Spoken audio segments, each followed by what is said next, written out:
Je suis parti à New York pour récupérer Apple Vision Pro directement à l'Apple Store de la 5e avenue. Ce produit il est juste impressionnant parce que quand on le met sur sa tête, on a l'impression déjà d'avoir un masque de ski.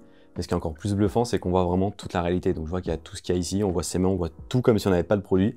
Et après, en fait, on va pouvoir rajouter des éléments virtuels dans le réel et naviguer avec ses doigts et regarder avec ses yeux. Avec ses doigts, on tourne, on monte, on zoome, on dézoome, on prend la fenêtre, on la met où on veut. Il n'y a vraiment pas cette perte de repère et qu'on le mette ou qu'on l'enlève, en fait, on a vraiment la même perception. J'avais peur à la fin de me dire, ouais, je vais pas dormir de la nuit et je vais avoir super mal aux yeux.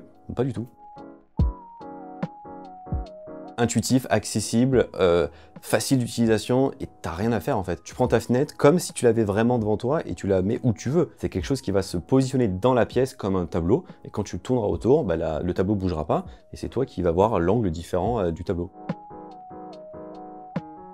Déjà, le poids est clairement gros, 650 grammes sur la tête, c'est lourd. La batterie, c'est 300 grammes, donc le tout, ça fait presque 1 kg à porter sur soi. Et aussi le manque d'applications. Aujourd'hui, il y en a 600 à peu près qui sont disponibles, qui ont été développés, adaptés sur Vision Pro. Mais on n'a pas Netflix, on n'a pas YouTube au lancement. Ça va arriver d'ici peu, mais ça n'est pas encore aujourd'hui. Donc le jour où les applications seront vraiment toutes disponibles, que les environnements seront là, que le prix va baisser parce que c'est vachement cher et que le poids va diminuer, on aura vraiment un produit devant soi qui est beaucoup plus intéressant que ce produit qui là est une V1, un peu comme l'iPhone en 2007 l'été.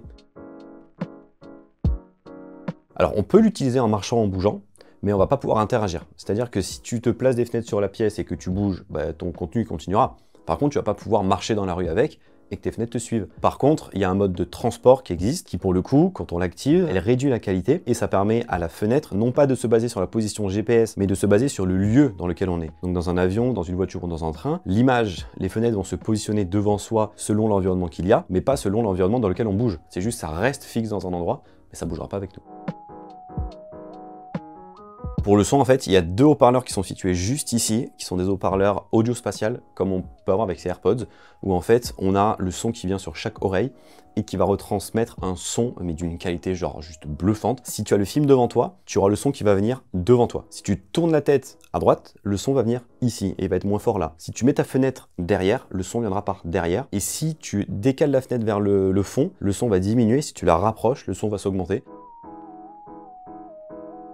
Ne plus être dépendant des écrans. On a un mix de plusieurs produits, on a son téléphone, on a sa télé, on a son ordinateur, on a le cinéma, tout à l'intérieur. C'est ça qui va vraiment, je trouve, demain, pour le grand public, pouvoir changer la donne et peut-être dire à quelqu'un, au lieu d'acheter une télé, un ordinateur, un écran externe, un téléphone et tout racheter, de se dire, pourquoi pas un produit comme ça pourrait remplacer tout ça.